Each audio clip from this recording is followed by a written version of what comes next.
और मेरे साथी इंडिपेंडेंट कैंडिडेट हमारे फॉर्मर एग्जीक्यूटिव काउंसिलर कोंचोक जी मेरे साथ मौजूद हैं यहाँ पर।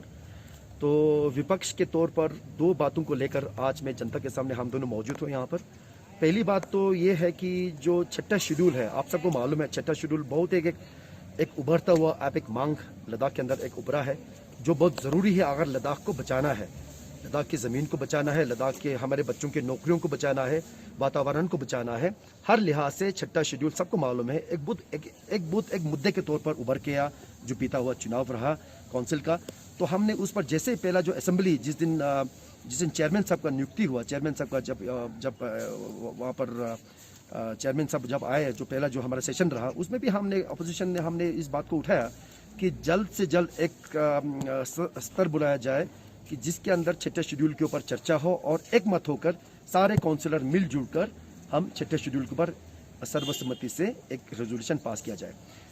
उसके लिए हमने मैं और कोंचोक जी भी कुछ हमारे जो विपक्ष के हमारे जो काउंसिलर्स हम सब जाके कल 2 तारीख को हमने जाके वहाँ पर हमने बाकायदा सीसी से मिल के हमने उनसे ये गुजारिश की, हमने लिखित में उनको दिया कि अब जल्द से जल्द एक स्पेशल सेशन बुलाया जाए छठा शेड्यूल को चर्चा करने के लिए। और मैं उम्मीद करूंगा कि जिस तरह से सीसी ने हमें आश्वासन दिया कि हम जल्द से जल्द आपका हम एक स्पेशल छठा शेड्यूल के ऊपर सेशन बुलाएंगे, तो मैं हम उम्मीद करेंगे विपक्ष के तौर पर कि एक स्पेशल सेशन जल्दी से बुलाएंगे और सर्वसम्मति से सारे काउंसिलर एकजुट होकर, क्योंकि अगर सारे काउंसिलर लद्दाखी हैं, सारे काउंसिलर चाहता है कि लद्दाख बचा रहा है, सारा काउंसिलर लद्दाख के हित में बात करेंगे, लद्दाख के बच्चों के भविष्य को सोचकर बात करेंगे, लद्दाख को लद्दाख रखने के बारे में बात करेंगे। तो अगर वो करता है तो मुझे उम्मीद है कि छठा शेड्यूल के ऊपर एक मत होकर एक सिंगल पॉइंटेड रेजोल्यूशन छठा शेड्यूल लद्दाख को चाहिए बोल के हम एक रेजोल्यूशन जल्द से जल्द पास करेंगे। अभी लद्दाख में कोविड का केसेस जो है काम बिल्कुल नहीं हो रहा है, दिन ब दिन बढ़ते जा रहा है। तो उसको लेके यूटी एडमिनिस्ट्रेशन और हिल काउंसिल दोनों को सीरियस होना पड़ेगा, क्योंकि अभी एसएनएम में जो फैसिलिटीज़ अभी तक प्रोवाइड किया गया है वो हमें देखने को मिला कि वो सेटिस्फाइड नहीं है। कल नमगल जी वहाँ जाके मिला है तो फिर जितने भी स्टाफ है उनको कई महीनों से उनको सैलरी नहीं मिला हुआ है। तो इसके साथ जो ऑक्सीजन की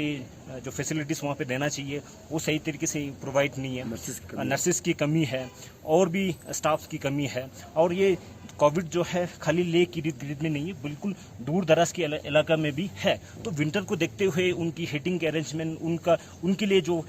मेडिसिन वगैरह प्रोवाइड करना, उनको ये एजुकेट करना, वो आज की डेट में बहुत ही ज़रूरी है। तो उसको लेके कोविड को हम ये चाहते हैं कि पूरे ऑपोजिशन के जितने भी काउंसिलर, तो इसको सीरियस होना पड़ेगा, काउंसिल को सीरियस होना पड़ेगा और यूटी एडमिनिस्ट्रेशन को सीरियस होना पड़ेगा। जिस तरीके से अभी काम हो रहा है वो उससे क्लियरली दिख रहा है कि वहाँ पे सीरियस नहीं है। तो हमारा पूरा मांग ये है कि जो फैसिलिटीज जो कोविड पेशेंट को होना चाहिए वो सही तरीके से मिले। ये हमारा मेन